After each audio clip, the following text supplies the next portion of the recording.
And you're being recorded, and we're rolling. George, thanks for giving us some time. Here in Chicago, you've been following the circus that is American politics for a long time. What's it look like from over there, looking across at the U.S.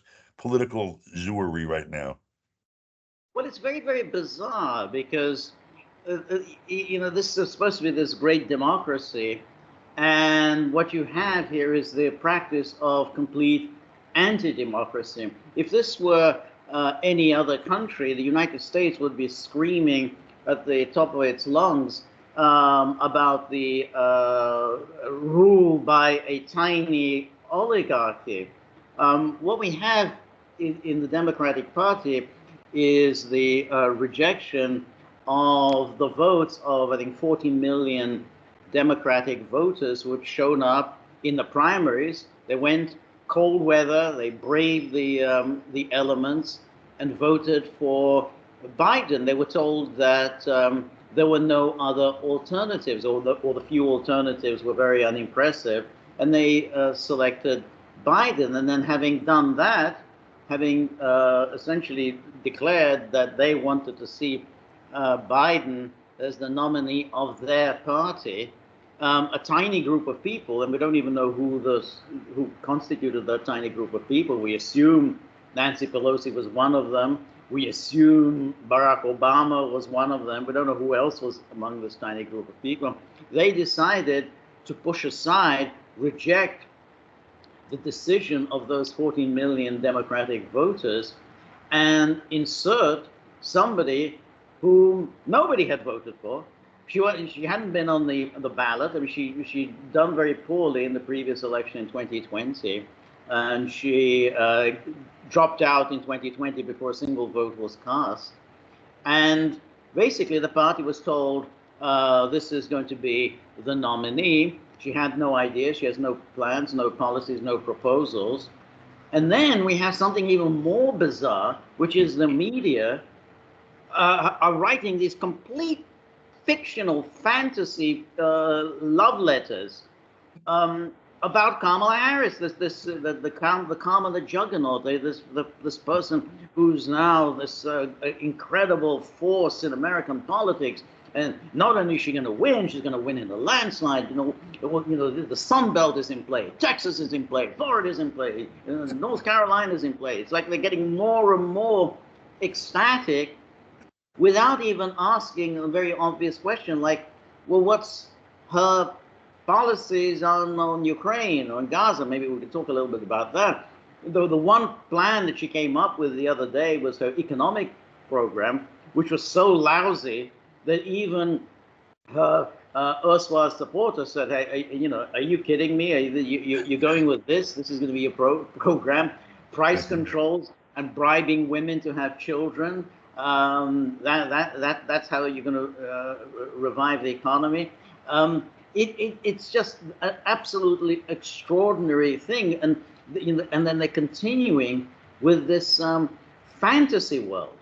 And to add to the fantasy, we had Biden speaking last night, in which he again recycled every single nonsensical trope that he's been recycling over and over again for the past 4 years, every one of which has been rejected, not just and debunked, not just by the conservative media, but even by liberal media, such as that Trump referred to fascists as very fine people, or that Trump had praised Hitler, or that Trump had called World War I veterans losers and suckers. All these things are being debunked. And Biden just went in there on Monday night at the convention and just recycled them. So that's what I mean. The whole thing is just a totally bizarre fantasy.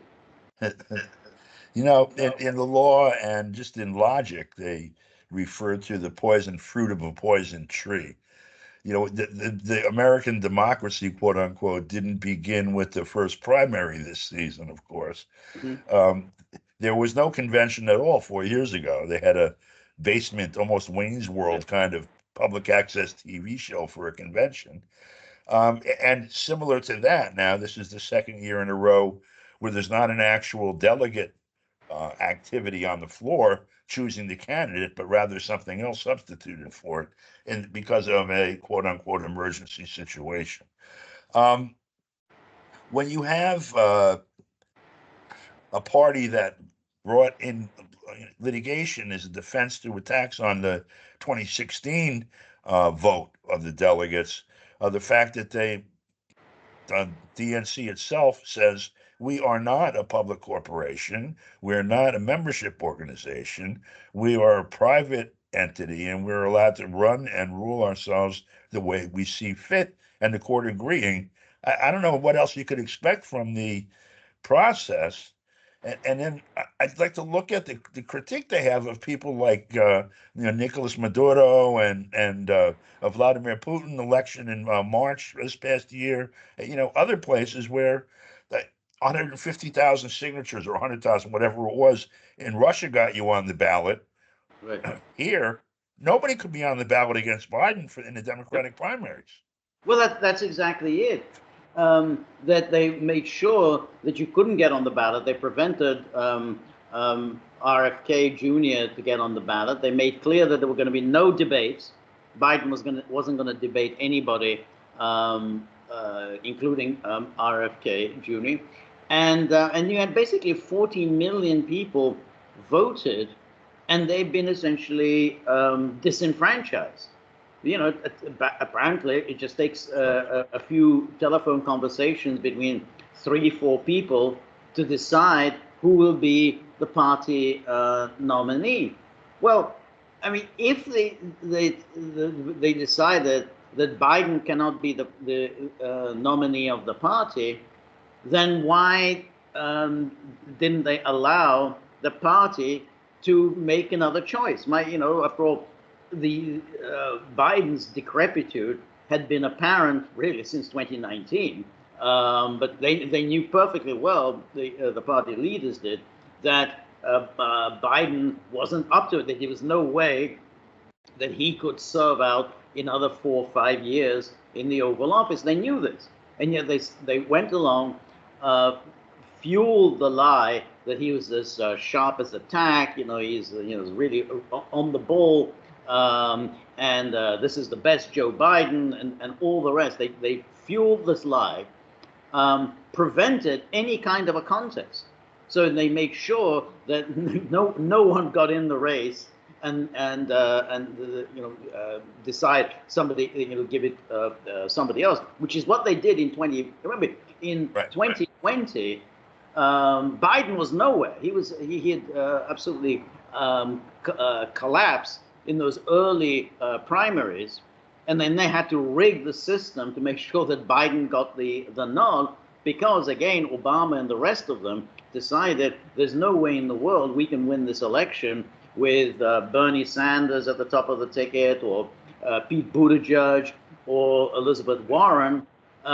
We have to have Biden, and so they played around, and in South Carolina, and inserted Biden as the nominee of the party. So they did this. This is what they did, and this, incidentally, it's the third election in a row that the Democratic Party leaders did that. They did that in 2016. They rigged it in 2016 to make sure that Hillary Clinton got the nomination. So this is really a pattern among the Democrats, that a small group of people decides who will be the party nominee, because they think if you leave it to the Democratic Party members, they're going to make the wrong choice. They're going to choose somebody who cannot win an election. And all these people, Pelosi, Obama, care about is winning an election.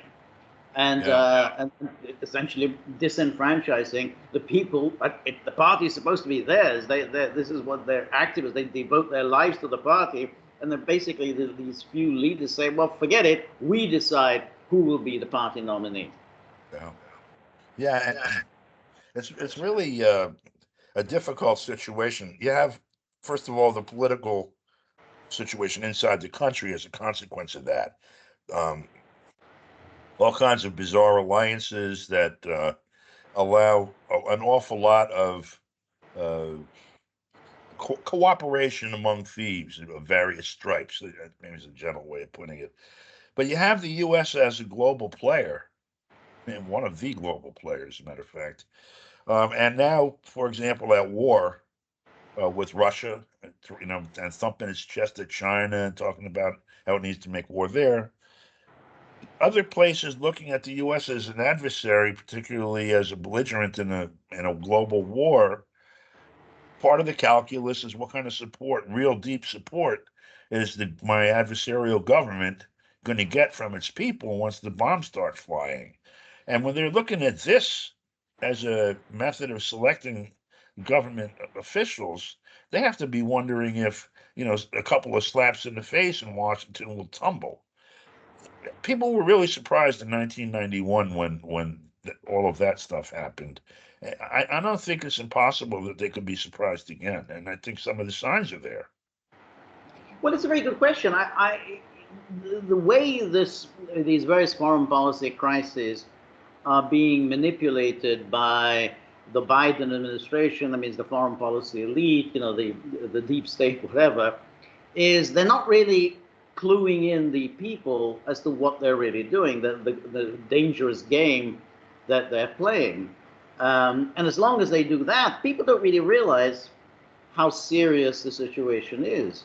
So Israel behaves recklessly, attacks Gaza, obviously, conducts assassinations, senior Iranian figures. It assassinates. It assassinates a Hamas leader in Tehran. It assassinates a Hezbollah leader in Beirut. And then the United States turns around and says, well, we will have Israel's back if any of these countries then retaliate against Israel. So essentially, Israel is the one that behaves recklessly, but the United States has to carry the can. So the United States assumes all the risks without actually, according to the U.S. government, without actually being in on the decision making. So that's at least what they're saying in public. Israel launched these attacks. These were decisions made by Israel, but we will have Israel's back. So you don't make any of the decisions, but you assume all the risks. That's not a good deal. And the American people really should know that their government is assuming all the risks, and that means they are assuming all the risks. And the same goes in Ukraine. The United States is now providing weapons, missiles for a Ukrainian invasion of Russia. Now, that's a very serious business. Yes. And it's something that the United States has insisted that it wouldn't do. It wouldn't allow American weapons to be used on Russian territory. But step by step, it kind of, essentially erased that red line and said, yeah, you can do it as long as it's in support of military activity around Kharkov. And then said, yeah, you can do it as long as it's still in support of defense against a Russian attack. This isn't in support of a defense of anything. I mean, this is an outright invasion. And hardly any American politicians, hardly any even foreign policy intellectuals are raising any issues about this. And the American people, I mean, why should they? I mean, they don't follow these things that closely. So I think, okay, well, everything seems fine. No real problems. And they could very well one day wake up. Yeah, you've got a serious problem on your hands, and this is where your government has led you. But to answer your question, what happens then? I don't know. I think that once governments go to the people and say, we are facing an existential crisis, this horrible country, Iran, Russia, North Korea, whatever, is attacking us. They're attacking us for our way of life. They're attacking us for our freedom or whatever.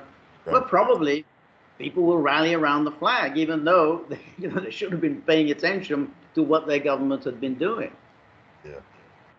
Yeah. It's very hard in the haze of propaganda and other stuff to know. Looking here. I've been doing this stuff for 50 years. If you were to ask me who actually holds power right now in the White House, I couldn't tell you. I So, could guess. I could run down a list of, Miller and Kirby and, that group, and maybe try to guess that looking at their resumes real deep, who they work for. But when you have a situation where they engineered Biden into office, knowing at that time we were talking about, weekend at Bernie's, basically someone that they could put in to have a legitimate face on the policies they intended to implement, and he ran out of steam. The sneakers that were tied to the guys on either side of him, that they came untied, and so they had to drop them and come up with scenario number two, and it's Kamala. right. um, what these people are intent on expressing these policies, and we're standing around here watching it like an accident in slow motion. I just, I don't know how we parse. Like, I don't even. They used to. The king was bad. I know where he lives. Like, he's in the castle. It's so bad. We organize people. We go to the castle. We grab the king. We drag his ass outside. We string him up or off with his head or whatever happens. And you set it right for a little while until it goes crazy again. We have no idea who the king is now, where they hold up in what castle, which buttons are going to be magic buttons, and what's to be done. I mean, if Lennon were around right now and posed the question, what is to be done? I can't imagine he would do anything but scratch his head and say, "Damn, do I know." Right. No, I think that's right, and it is kind of interesting that we have these presidential elections. We insert in presidents, and then we kind of realize very quickly that they're not really in charge of anything. You have Obama, who runs on a platform of ending stupid wars. He doesn't end anything. He promises to close down Guantanamo. He doesn't close down Guantanamo. In fact, the wars escalate under Obama. The so-called global war on terror, the anti-terrorist program, escalates under Obama. He carries out Yeah. all kinds of assassinations against American citizens. And then Obama escalates in Ukraine and so on. And then, but people, then by then had long forgotten that Obama was supposed to be the peace candidate. Yeah. And a similar thing happens with Trump. I mean, Trump also says, okay, no more interventions, end of, worrying about the problems of other countries. We're going to focus on America's domestic problems. And then, lo and behold, every time he tries to pull American forces out of somewhere, this is actively resisted by his own government. He tries to pull out of Syria twice. Twice he wasn't able to do it. And his own officials boasted that they lied to him. I mean, imagine that. I mean, they No. assistant secretaries of state boasting that they actually misled the president, and about the how many troops there actually were in Syria. And of course, even now, 2016, so 8 years after Trump promised to withdraw American forces from Syria, American forces are still in Syria, and preventing a consolidation of a Syrian government. All the various things that the deep state or the national security state wants, which is to sow chaos everywhere, and thereby becomes a justification for further intervention.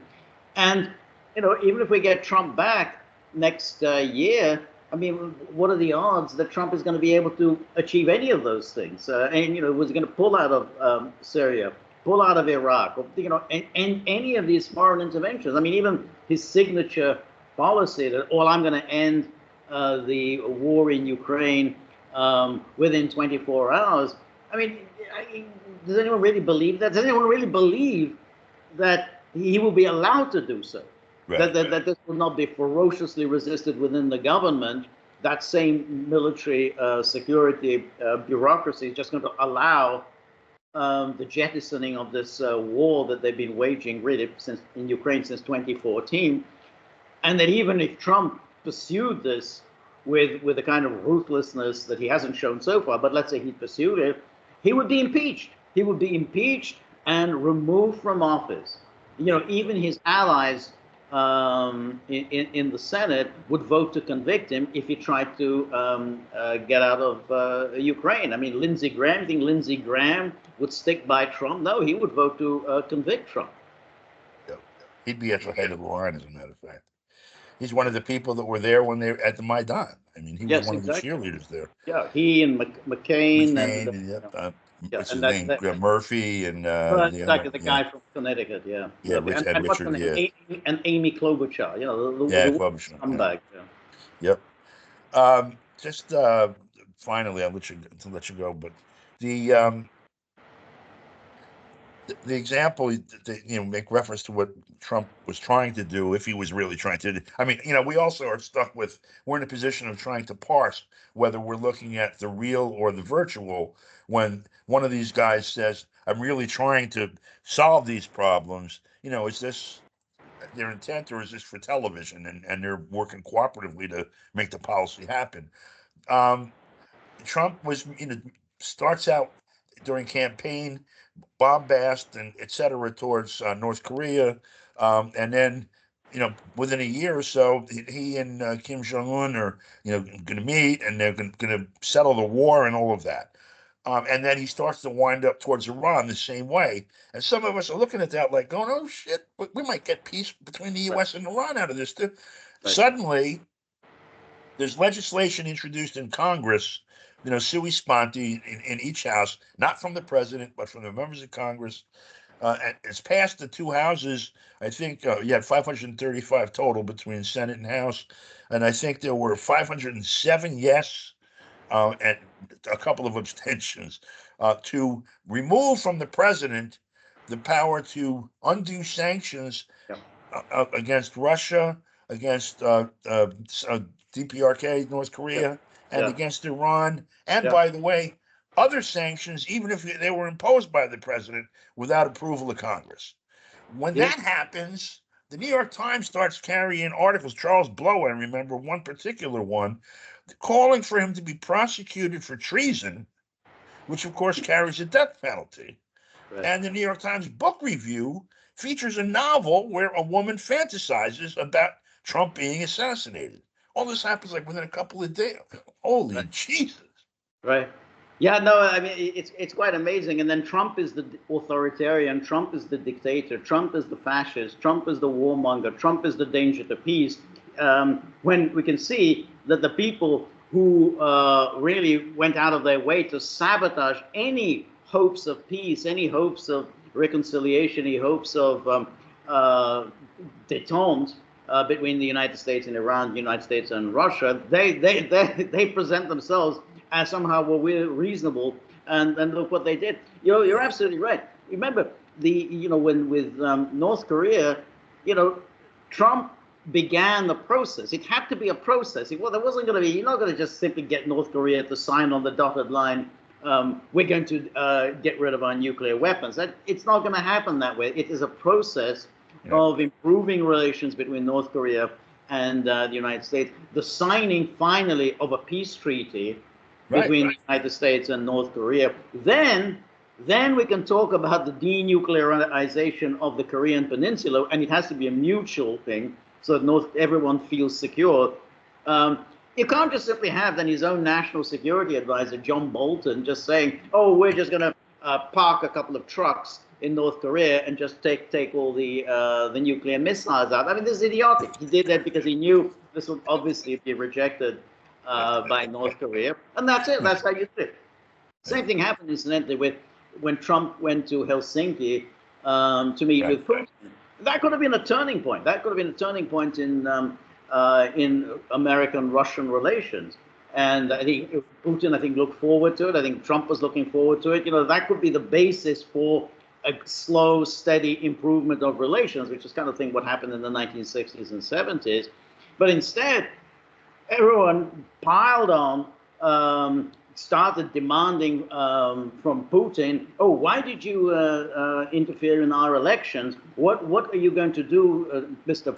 President, about Russian interference in our elections? Are you going to hold Putin's feet to the fire about his interference? And that was it. That just sabotaged completely. And everyone was happy about it. All the media were really happy. Oh, great! This was a disaster of a meeting. Nothing's going to come of it. Fantastic! We've achieved something. Yeah, they did achieve it too. They managed to keep things where they are right now, and they're deteriorating as we speak. George, thank you very much for your time, for all the work you do. Say hi to our homies over there, and talk with you again real soon, I hope. Good. Thank you. Have fun in Chicago. Thank you. Thank you. All right.